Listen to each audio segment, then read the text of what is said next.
being billed as a free speech rally. The organizers made it publicly clear hate groups and white supremacists were not welcome, but it was expected to draw protesters, many accusing the group of being part of the alt-right movement.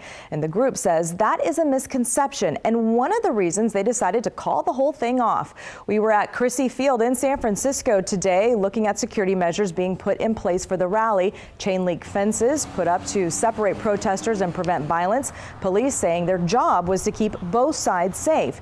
The National Park Service approved the Patriot Prayers permit earlier this week, but city leaders were worried about possible violence in the wake of protests in Charlottesville, Virginia.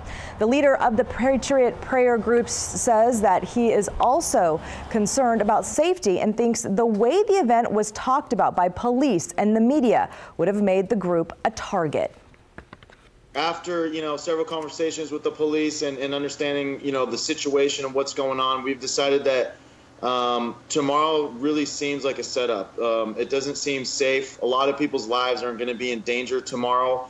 The rhetoric from Nancy Pelosi, Mayor Lee, the media, all these people are saying that we're white supremacists, and it's bringing in tons of extremists. And it just seems like a huge setup. So we decided to go ahead that we're going to go ahead and take the opportunity, not fall into that trap, and we're not going to go down there. We're not going to have a rally at Crissy Field. The group says it will hold a news conference tomorrow in place of the rally. That's at Alamo Square, well outside the secure perimeter the city has been working to establish. If you're familiar with San Francisco, Alamo Square is in the heart of the city near those famous multicolored Victorian homes called the Painted Ladies. We spoke today to people about the political climate in our country right now. I'm afraid that in our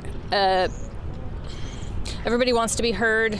There are different sides that want to be heard, and we're not sure how to do that properly and not do it without violence. And I think that's a really scary place to be, because I think it's going to get a lot worse before it gets better. Organizers say they've been debating canceling the rally over the past few days. It's unclear whether protesters will still show up. Edie?